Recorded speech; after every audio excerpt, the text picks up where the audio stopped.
નમસ્કાર વિદ્યાર્થી મિત્રો, હું જયેશ પંચાલ કનેક્ટ ગાર્ડન્સમાં આપ સર્વે મિત્રોનું હાર્દિક સ્વાગત કરું છું. હમણાં જે આપણે ખાખી સંગ્રામનો એક જે સેમિનાર ચાલુ કરેલો છે એમાં હું આજે વર્ગમૂળ અને ઘનમૂળના થોડા ઘણા ક્વેશ્ચનની આપણે ચર્ચા કરીએ. જે ઓલરેડી તમને ટેસ્ટ મળી ગયો છે તો એની અંદર જે પહેલું એક્ઝામ્પલ તમારા ટેસ્ટમાં તમને જોવા મળેલું છે જેમાં 109નો વર્ગ. તો જે આપણી એપ્લિકેશન છે એની અંદર મેં તમને વર્ગ નામનો જે ટોપિક ભણાવેલો છે એની અંદર આપણે જે સૌથી મોટી સંખ્યાના વર્ગ છે એની કંઈક ચર્ચા કરેલી છે. શું છે એનો કન્સેપ્ટ જરા સમજો. તો અહીંયા તમારે એ ચેક કરવાનું છે કે આ 109નો સ્ક્વેર છે એ મારે ચેક કરવો છે. 100 થી જરા શાંતિથી સમજજો, 100 થી આ સંખ્યા કેટલી મોટી છે? કેટલી મોટી છે? તો કે 9. 9નો સ્ક્વેર કેટલો થશે ભાઈ? 81. મેં 100 થી કેટલી સંખ્યા મોટી છે? તો કે 9. 9નો વર્ગ થાય છે 81. એમાં એકમ દશક ફરજિયાત લખવા માટે મેં એકમ દશક અહીંયા લખી દીધા છે 81. હવે આ જે સંખ્યા છે એ 100 થી જેટલી વધુ છે એટલી જ સંખ્યા આપણે એમાં એડ કરવાની છે. મતલબ કે 100 થી 9 વધુ છે તો હું 9 આમાં એડ કરું છું તો અહીંયા થશે 118, જે હું અહીંયા મૂકી દઈશ એટલે મારો ફાઇનલ કન્ફર્મ આન્સર રહેશે ભાઈ 118 81. ડન છે. ચલો નેક્સ્ટ એક્ઝામ્પલની વાત કરીએ ભાઈ. 98નો વર્ગ. 100 થી ઓછી સંખ્યાના કન્સેપ્ટમાં આપણે ઓલરેડી આની ચર્ચા કરી ચૂક્યા છીએ. 98નો સ્ક્વેર. તો આનો કન્સેપ્ટ શું છે? 100 થી કેટલા ઓછા છે? તો કે 2. 2નો વર્ગ કેટલો થશે ભાઈ? 4. એમાં એકમ દશક કમ્પલસરી છે, યાદ રાખજો. 100 થી આ સંખ્યા 2 ઓછી છે અને 2નો વર્ગ 4 થાય, પણ એકમ દશક માટે હું 0.4 લખીશ. અને આ સંખ્યા 100 થી જેટલી ઓછી છે એટલા જ હું આમાંથી માઇનસ કરીશ. મતલબ આ 98 100 થી 2 ઓછા, તો આમાંથી હું 2 કાઢી લઉં તો 96, જે અહીંયા હું મૂકી દઈશ. મારો ફાઇનલ આન્સર કહી શકાય. ખ્યાલ આવે છે? આની પૂરી ડિટેલમાં સમજ ઓલરેડી આપણે એપ્લિકેશનમાં મસ્ત રીતે સમજાવેલું છે. તો એના ખબર પડે તો એકવાર મસ્ત રીતે પ્રશ્નને જુઓ, સમજો. ચલો નેક્સ્ટ એક્ઝામ્પલ. કદાચ તમે પરીક્ષામાં જૂના પ્રશ્નોપત્રો સોલ્વ કરતા હોય તો આવા પ્રશ્નો ક્યાંક જોયેલા હશે. આ ટાઈપના પ્રશ્નો ભાઈ પીએસઆઈની એક્ઝામમાં ક્યાંક જોવા મળેલા છે. એ જ પર્પઝથી મેં આ પ્રશ્ન આપણને અહીંયા લીધો છે. તો શું છે જરા સમજો. હું તમને આની જો આનો જવાબ શું આવે એ મેટર નથી કરતો. આવા પ્રશ્નો થોડા સમજાવું. માની લો કે મારે 11નો વર્ગ જોઈતો હોય, 111નો જોઈતો હોય, 1111નો જોઈતો હોય, તો આવા પ્રશ્નો કઈ રીતે સોલ્વ કરીશું? તો અહીંયા ધ્યાન આપજો. અહીંયા 1 કેટલી વખત લખેલા છે? તો કે 2 વખત. અહીંયા 3 વખત, અહીંયા 4 વખત. જેટલી વખત 1 લખેલા છે એટલી વખત આપણે એકડા લખવાના છે. ફોર એક્ઝામ્પલ અહીંયા 1 કેટલી વખત લખેલા છે? તો તમે ધ્યાનથી જુઓ ભાઈ. 1 છે અહીંયા આપણી જોડે 2 વખત, તો હું 1 અને 2 લખીશ. 1 2 વખત હતા તો મેં 1 અને 2 લખ્યા. હવે હું ત્યાં અટકી જાઉં છું. જ્યાં અટકું છું એના આગળનો આંકડો પાછળ લખું છું. 1 2 અને પાછળ 1. પહેલા નહીં સમજાય. ચલો 1 કેટલી વખત છે? 3 વખત. તો 1 2 3 ત્યાં સ્ટોપ થઈ જશે. એના આગળના આ બાજુ લખવાના છે 2 1. સમજી ગયા ને? બસ એવું જ. 1 2 3 4 3 2 1. તો આપણો આ પ્રશ્નનો ફાઇનલ કન્ફર્મ આન્સર શું રહેશે ભાઈ? તો કે 1 2 3 4 3 2 1. આ કન્સેપ્ટ પરીક્ષામાં ક્યાંક પૂછાયેલો છે, તો આવા પ્રશ્નો થોડા ધ્યાનમાં રાખજો ભાઈ. ચલો નેક્સ્ટ ક્વેશ્ચનની ભાઈ વાત કરીએ આપણે. અહીંયા તમને મસ્ત મજાનો ક્વેશ્ચન આપેલો છે ભાઈ. વર્ગમૂળમાં 2809. અને પરીક્ષામાં વર્ગમૂળ અને ઘનમૂળ એક મહત્વનો ભાગ ભજવે છે, જેમ કે તમે પીએસઆઈની એક્ઝામમાં જોઈ શકો છો. હવે વર્ગમૂળ શોધવા માટેના થોડા ઘણા કન્સેપ્ટ સમજાવું. પહેલા વર્ગમૂળ શોધવા માટે જે બી રકમ આપેલી છે એમાં સૌપ્રથમ એકમ દશક હું અલગ કરીશ. તો અહીંયા વર્ગમૂળ શોધવા માટે એકમ દશક માને 0.9. પછી અહીંયા હું એકમ નોંધ ધ્યાનમાં લઈશ. તો જે 9 છે ભાઈ, હવે તમે યાદ કરો ભાઈ, 1 થી 9ના વર્ગ યાદ કરો અને એવી બે સંખ્યાઓ મનમાં શોધી લ્યો કે જે બે સંખ્યાના વર્ગની પાછળ 9 મળતા હોય. તો તમને યાદ કરતા બે સંખ્યાઓ જોવા મળશે. એક તો 3 અને 7. 3નો વર્ગ 9 થાય અને 7નો વર્ગ 49 થાય. મતલબ બંનેના વર્ગની પાછળ આપણને આ એકમનો અંક જોવા મળે છે. હવે અહીંયા જો તમને બે સંખ્યા મળી જાય છે એના પછી એકમ દશકને સાઈડમાં રાખો. મતલબ આને હવે ધ્યાનમાં નથી લેવાના. એના સિવાયની સંખ્યા હું જોઉં છું તો મને 28 જોવા મળે છે. કેટલા ભાઈ? 28. હવે તમારે એ ચેક કરવાનું કે 28 કઈ સંખ્યાના વર્ગથી વધી જાય છે. તો હું 5 નો વર્ગ લઈશ તો 25 થશે, 6 નો વર્ગ 36 થઈ જાય. મતલબ 5 નો વર્ગ છે એ હજુ નાનો છે. હું 6 બોલું છું તો 6 નો વર્ગ 36 થઈ જાય. તો 5 નો વર્ગ એ 28 થી નાનો છે, તો આ બંનેના આગળ હું 5 લખી દઈશ. ચલો ભાઈ 5. આનો મતલબ શું થાય? તો કાં તો જવાબ 53 છે, કાં તો જવાબ 57 છે. મારો ફાઇનલ કન્ફર્મ આન્સર શું છે એ નક્કી કરવું છે, તો હું શું કરીશ? આ બંનેના આગળ મેં કોમન સંખ્યા કઈ લખી ભાઈ? તો કે 5 લખી છે. એનો ગુણાકાર એના તરત પછીની સંખ્યા જોડે કરું એટલે 5 છંગ કેટલા થશે ભાઈ? 30 થશે.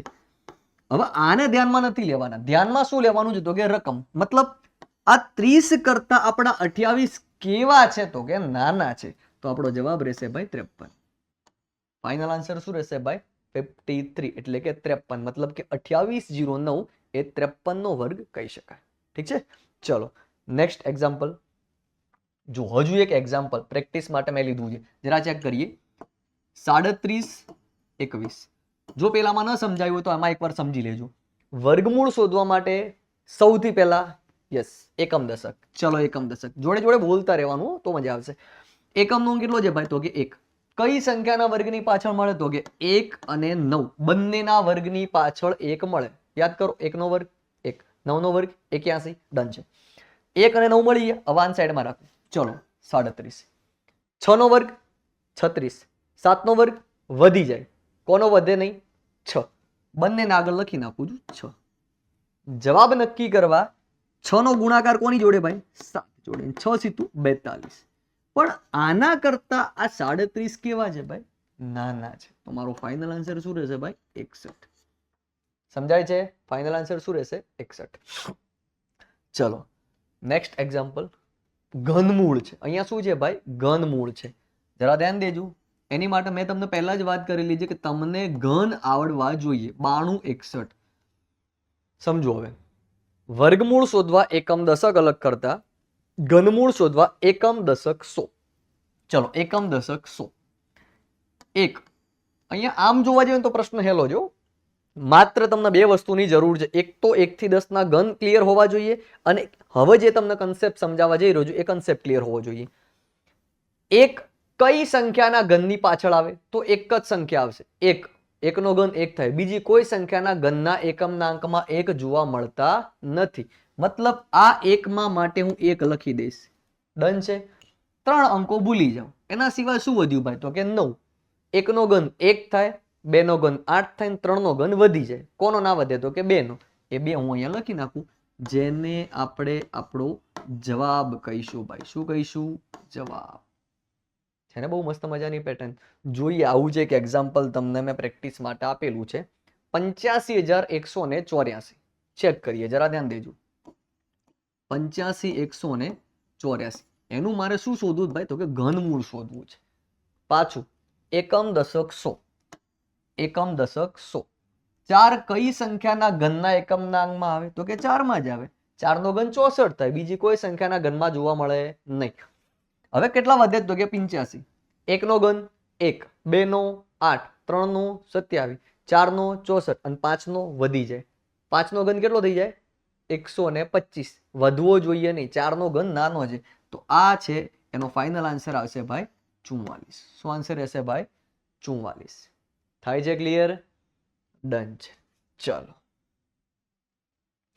વર્ગ, વર્ગમૂળ, ઘનમૂળ એના મર્જ કરીને થોડા ઘણા પરીક્ષામાં ક્યાંક પ્રશ્નો જોવા મળેલા છે.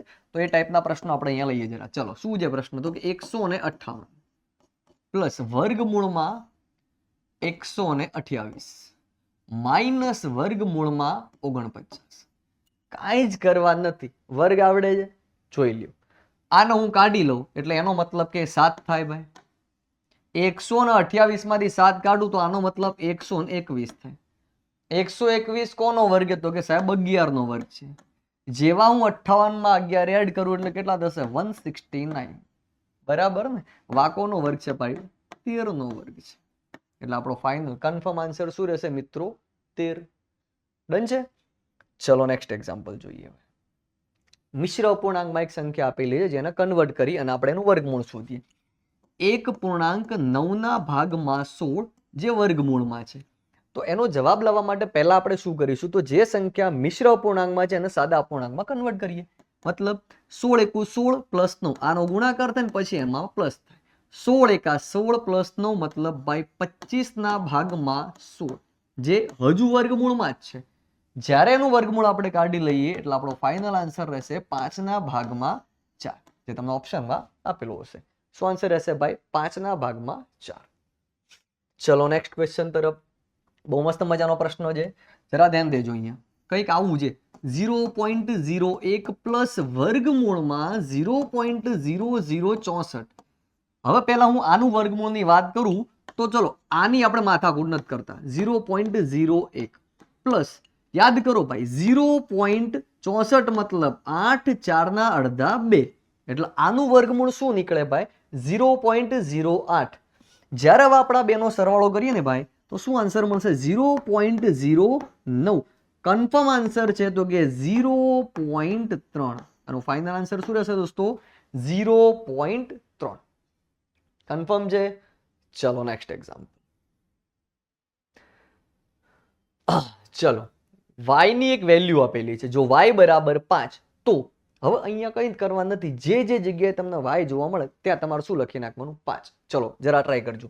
અહીંયા લઈએ 10 y શું છે વર્ગમૂળમાં y ની 3 ઘાત અને y ની 2 ઘાત. જ્યાં y હશે ત્યાં હું 5 લખીશ. ચલો y ની વેલ્યુ આપણને કેટલી આપેલી ભાઈ 5. તો 10 ગુણ્યા 5 મતલબ કેટલા દોસ્તો 50. વર્ગમૂળમાં 5 ની 3 ઘાત અને 5 ની 2 ઘાત તો 50 છે એઝ ઇટ ઇઝ. હવે અહીંયા શું રહે છે તો કે 125 5 નો ઘન અને -5 નો વર્ગ 25.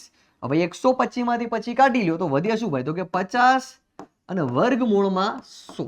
તમને ખબર છે કે આ બેનો સંબંધ શું છે તો કે ગુણાકારનો છે. તો કે 50 ગુણ્યા 10 મતલબ ફાઇનલ કન્ફર્મ આન્સર શું રહેશે ભાઈ 500. શું રહેશે દોસ્તો 500. ક્લિયર છે. ચલો નેક્સ્ટ એક્ઝામ્પલ. જો મસ્ત મજાનું એક એક્ઝામ્પલ છે, કંઈક આવું છે x ના ભાગમાં 4 બરાબર 121 ના ભાગમાં x. તો x ની વેલ્યુ કંઈક આપણને શોધવાની વાત કરે છે. ગણિતનો એક સીધો નિયમ છે, જે વસ્તુ શોધવાની હોય એને બરાબરની એક બાજુ ઠોકી દો, બાકી બધી વસ્તુ એક બાજુ રાખી લો. તો હું શું કરું છું, અહીંયા x ઉપર જ છે, અહીંયા ભાગમાં છે ને આ બાજુ લઈ લો તો શું થશે ભાઈ x ગુણ્યા x થશે અને આ 4 આ બાજુ મતલબ 121 ગુણ્યા 4 થશે. હવે આખું ગામ કરવા બે x ગુણ્યા અમુક તો એ નથી ખબર કે x ગુણ્યા x 2x ના થાય. યસ x નો વર્ગ થાય. x પ્લસ x હોય તો 2x થાય અને x ગુણ્યા x હોય તો x નો સ્ક્વેર થાય. આટલી એક વસ્તુ યાદ રાખ. તો અહીંયા ગુણાકારનો સંબંધ છે. હવે 100 100 4 421 484 વર્ગ વર્ગમૂળ બને છે. x બરાબર 484 બરાબર 22. મેં ભણાવી દીધું બધી વસ્તુ સાચી, પણ તોય હું હે ને કાયદેસર આના ગધા મજૂરી જ કહીશ. શું કહીશ? ગધા મજૂરી. જે વિદ્યાર્થી મિત્રોએ વર્ગ ઘન અને ઘડિયા કરેલા છે, ઓફલાઈનમાં મસ્ત રીતે ભણેલા છે અને પહેલાથી જે આદત પાડી લો વર્ગ ઘન અને ઘડિયા એટલા મસ્ત રીતે કરવાના કે અમુક આંકડાઓ છે ને આપણું દિમાગ કંઈક અલગ જ વિચારવું જોઈએ. મને 11 નહીં યાદ આવે, તમને આવી જોઈએ ને. મને 2 નહીં યાદ આવે. જો 11 દુ કેટલા થાય ભાઈ 22 થાય. આવું બધું જે દી તમને વિચારતા આવડી ગયું ને ભાઈ એ દિવસ તમને પરીક્ષા પાસ કરતા કોઈ નહીં રોકી શકે. મજા આવે છે ને. તો બસ પહેલા વર્ગ ઘડિયા ગન કરો, કન્સેપ્ટ થી દૂર રહો. ચલો મસ્ત મજાનો પ્રશ્ન. સૌથી નાની વિભાજ્ય. હવે પાછો એક સંખ્યા જ્ઞાનનો કન્સેપ્ટ બેઝિક તમને ખ્યાલ હોવો જોઈએ. સૌથી નાની વિભાજ્ય સંખ્યા કઈ તો કે સાહેબ 4 અને સૌથી નાની અવિભાજ્ય સંખ્યા કઈ તો કે 2. પ્રશ્ન શું કહે છે? બંનેના વર્ગોનો સરવાળો 4 નો વર્ગ પ્લસ 2 નો વર્ગ ને 4 નો વર્ગ થાય 16 ને 2 નો વર્ગ થાય 4, 16 ને 4 20. એટલે આપણો ફાઇનલ કન્ફર્મ આન્સર શું રહેશે ભાઈ? ઓપ્શન સી એટલે કે 20. ડન છે ને? ઓકે ચલો નેક્સ્ટ એક્ઝામ્પલ ની વાત કરીએ. 4 અંકોની સૌથી મોટી પૂર્ણ વર્ગ સંખ્યા કઈ? જેને વર્ગ આવડતા હશે એને તો ડાયરેક્ટલી જ ખબર પડે છે, બાકી સમજવું હોય તો તમે સીધી વસ્તુ સમજો. માની લો કે હું 100 ની વાત કરું, 100 નો વર્ગ લઉં છું તો 100 નો વર્ગ કેટલો થશે ભાઈ? 10,000 થશે. હવે આ 10,000 એટલે શું? તો કે તમે જુઓ 5 અંકની સૌથી નાની સંખ્યા થઈ. તો એના પહેલા 100 ના પહેલા હું વાત કરું 99. 99 નો વર્ગ કેટલો થાય ભાઈ? 9801 થાય. કેટલો થશે ભાઈ? 9801. અને અહીંયા તમે જોઈ શકો છો આપણો ફાઇનલ આન્સર આપણને શું જોવા મળશે ભાઈ? 9801. 4 અંકની સૌથી મોટી અને પણ પૂર્ણ વર્ગ સંખ્યા તો માત્ર 99 નો વર્ગ મળે છે. બાકી 100 નો વર્ગ લે તો સીધા 5 અંકની સૌથી નાની સંખ્યા મળે છે. એટલે અહીંયા આપણો ફાઇનલ આન્સર શું રહેશે ભાઈ? 9801. ક્લિયર છે? ચલો સરસ. 0.2 નો ઘન કેટલો? ઘનમાં પોઈન્ટ પછી જેટલા અંકો હોય એના 3 ગણા થઈ જાય. સીધી વાત. તો પહેલા હું એટલી વસ્તુ ચેક કરીશ કે અહીંયા પોઈન્ટ પછી એક આંકડો છે, પોઈન્ટ પછી 3 આંકડા હોય ને મારો જવાબ કહેવાય. એટલે મને મારો જવાબ મળી ગયો, દાખલો પૂરો. બાકી ગણતરી જ ના થાય. બાકી સમજો તોય ઠીક છે. 0.2 નો ઘન કહે છે. શું કહે છે? ઘન. 2 નો ઘન 8 થાય. 0 પોઈન્ટ મારે ટોટલ જો 2 નો ઘન 8 થાય ક્લિયર. પોઈન્ટ પછી એક ડિજિટ છે, મારે ટોટલ 3 ડિજિટ બનાવત તો 2 ઘટે. એટલે આપણો ફાઇનલ આન્સર શું રહેશે ભાઈ? 0.008. ડન છે ને? ચલો નેક્સ્ટ એક્ઝામ્પલ જોઈએ ભાઈ. નીચેના પૈકી કઈ સંખ્યા પૂર્ણ ઘન સંખ્યા છે? જો હાલ કીધું એ પ્રમાણે પૂર્ણ ઘન સંખ્યા હોય અને પોઈન્ટ વાળી રકમ આપે તો પોઈન્ટ પછી કા 3 હોય કા 6 હોય, 6 ના હોય, 9 હોય. 3, 6, 9 સમજાય છે ને? 3 ડિજિટ. કા 0 હોય તો કા 3 0 જોઈએ, કા 6 0 જોઈએ, કા 9 0 જોઈએ. તો અહીંયા તમે જુઓ પોઈન્ટ પછી 2 અંકો તો કે પૂર્ણ ઘન ના કહેવાય. પોઈન્ટ પછી 1 પૂર્ણ ઘન ના કહેવાય. અહીંયા 2 0 છે તો નહીં આવે. અહીંયા 3 0 આપણો ફાઇનલ આન્સર છે. તમને કદાચ ખબર હશે 125 માને 5 અને 3 એટલે 1. એટલે કે આ જે સંખ્યા છે કોનો ઘન છે? તો કે 50 નો ઘન છે. બરાબર ને ભાઈ? ચલો 17 નંબરનું એક્ઝામ્પલ જોઈ લઈએ. કોઈ પૂર્ણ ઘન સંખ્યાનો એકમનો અંક 4 હોય તો તેના ઘનમૂળનો એકમનો અંક 4 જ હોય ને ભાઈ. પૂર્ણ ઘન સંખ્યામાં 4 જ અંકો બદલાય.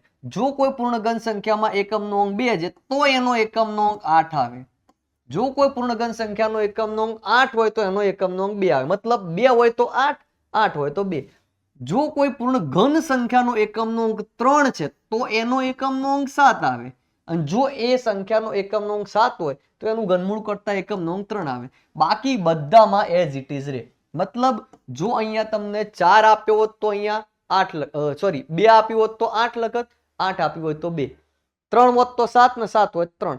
બાકી કોઈ પણ ડિજિટ છે, 4 છે, 6 છે, 9 છે, 1 છે, બધામાં એઝ ઇટ ઇઝ આંકડો રહે છે. સમજવો તો સમજો. પૂર્ણ ઘન સંખ્યા માની લો તમે લઈ લો 64. 64 પોતે પૂર્ણ ઘન સંખ્યા છે. 27, 44 પોતે પૂર્ણ ઘન સંખ્યા છે. હવે આનું તમે ઘનમૂળ કાઢો ભાઈ તો આ કોનો ઘન છે? તો કે 4 નો ઘન છે તો એનો એકમનો અંક 4 જ મળ્યો. આ કોનો ઘન છે? તો 14 નો ઘન છે તો એનો એકમનો અંક 4 જ મળે છે.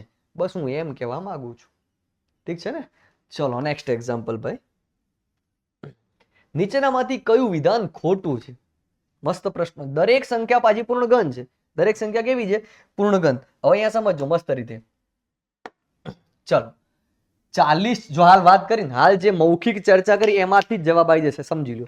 જો આ બધી પાછી તો પૂર્ણ ઘન સંખ્યા 6 હોય તો એનો એકમ અંક 6 હોય. યસ હોય. હાલ જ વાત કરીને કયા 4 બદલાય?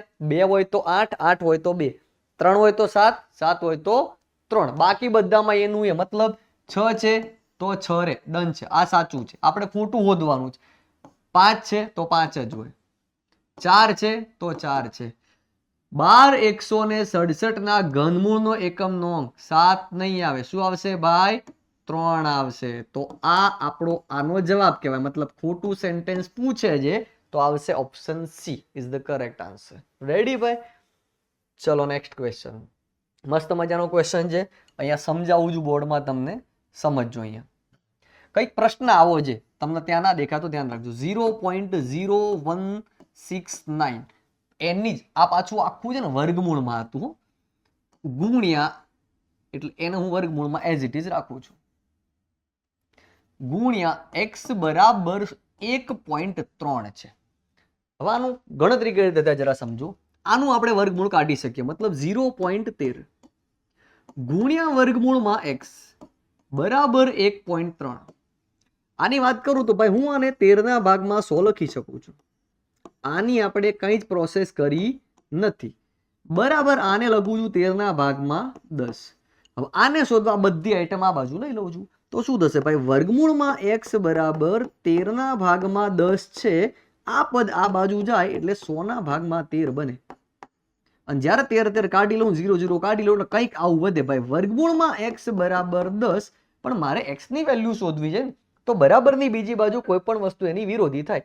ફોર એક્ઝામ્પલ x બરાબર 10 નો સ્ક્વેર, મતલબ મારો ફાઇનલ આન્સર શું રહેશે દોસ્તો?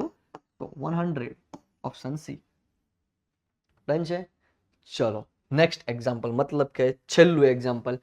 1 થી 1000 સુધીમાં કેટલી પૂર્ણ ઘન સંખ્યાઓ આવે? સુધીમાન વચ્ચે, બસ આટલી જ વસ્તુ સમજવાની. ના ખબર પડે ઘન યાદ કરી લો. ચલો 1 નો ઘન 1, 8, 27, 64, 125, 216, 343, 512 અને 729 ને 1070. પ્રશ્ન શું કહે છે? સુધીમાં, 1 થી 1000 સુધીમાં. તો 1 અને 1000 પોતે જો પૂર્ણ ઘન હોય તો આપણે લઈ લેવા પડે. ચેક કરી લો. 1 2 3 4 5 6 7 8 9 અને 10. જો મને સુધીમાં પૂછે છે તો મારો ફાઇનલ આન્સર શું રહેશે? 10. પણ મને વચ્ચે શબ્દ કદાચ એવો હોત ને, વચ્ચે, તો મારો જવાબ શું આવત ભાઈ? 8. કેટલો આવત મિત્રો? 8. ખ્યાલ આવી ગયો? ડન છે. ચલો બાકી તમે જોઈ શકો છો કોન્સ્ટેબલની ફાસ્ટ ટ્રેક બેચની અત્યારે પ્રાઇસ છે. આ તમારી ફેકલ્ટી છે, જે વસ્તુની આપણે સગવડ આપી રહ્યા છીએ. બાકી કોઈને કાંઈ પ્રોબ્લેમ હોય તો આપેલ નંબર પર તમે ફોન કરીને તમામ માહિતી મેળવી શકો છો. ઓકે મિત્રો, થેન્ક યુ. મળીએ નવા ટોપિક સાથે ફરીથી. ચલો, જય હિન્દ.